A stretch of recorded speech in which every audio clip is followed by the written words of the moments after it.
नमस्कार, हिंदुस्तान 24 तास न्यूज मध्ये आपले स्वागत। मी आहे वर्षा सामंत।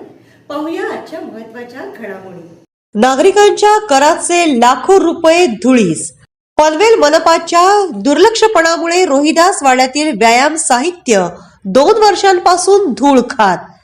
नागरिकांना आरोग्यदायी जीवनशैलीसाठी प्रोत्साहित करण्याच्या उद्देशाने पनवेल महापालिकेने रोहिदास वाडा येथील समाज मंदिरात लाखो रुपये खर्चून अत्याधुनिक व्यायामाचे साहित्य उपलब्ध करून दिले।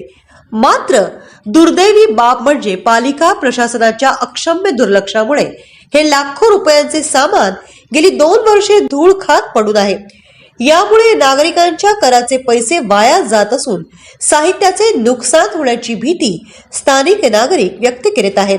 रोहिदास वाडा येथे समाज मंदिर उभारल्यावर पालिकेने नागरिकांसाठी व्यायामशाळा सुरू करण्यासाठी लागणारे सर्व साहित्य पुरवले, परंतु 2 वर्षांचा प्रदीर्घ कालावधी उलटूनही ही व्यायामशाळा सुरू करण्यात आलेली नाही।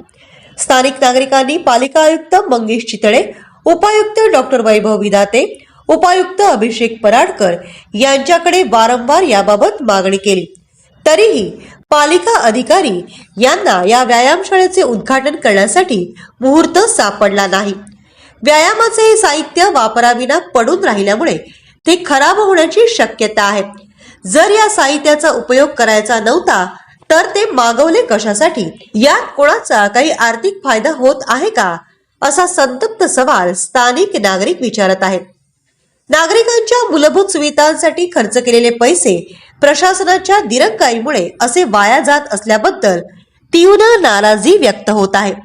या गंभीर विषयावर उपायुक्त डॉक्टर वैभव विधाते यांच्याशी संपर्क साधला असता त्यांनी सदर विषय उपायुक्त अभिषेक पराडकर यांच्याकडे असल्याचे सांगितले। सध्या उपायुक्त अभिषेक पराडकर हे निवडणूक कार्यक्रमात व्यस्त असल्यामुळे पालिका निवडणुकीआधी ही व्यायामशाळा सुरू होईल अशी चिन्हे दिसत नाहीत। यामुळे नागरिकांच्या आरोग्याच्या दृष्टीने महत्त्वाच्या असलेल्या या सुविधेसाठी प्रशासन कधी मुहूर्त काढणार आणि नागरिकांच्या कराच्या पैशांचा सदुपयोग कधी होणार याकडे रोहिदास वाड्याचे नागरिक डोळे लावून बसले आहेत। यूट्यूबवर हिंदुस्तान 24 तास न्यूज चॅनलला सबस्क्राइब करा आणि बेल आयकॉन दाबायला विसरू नका।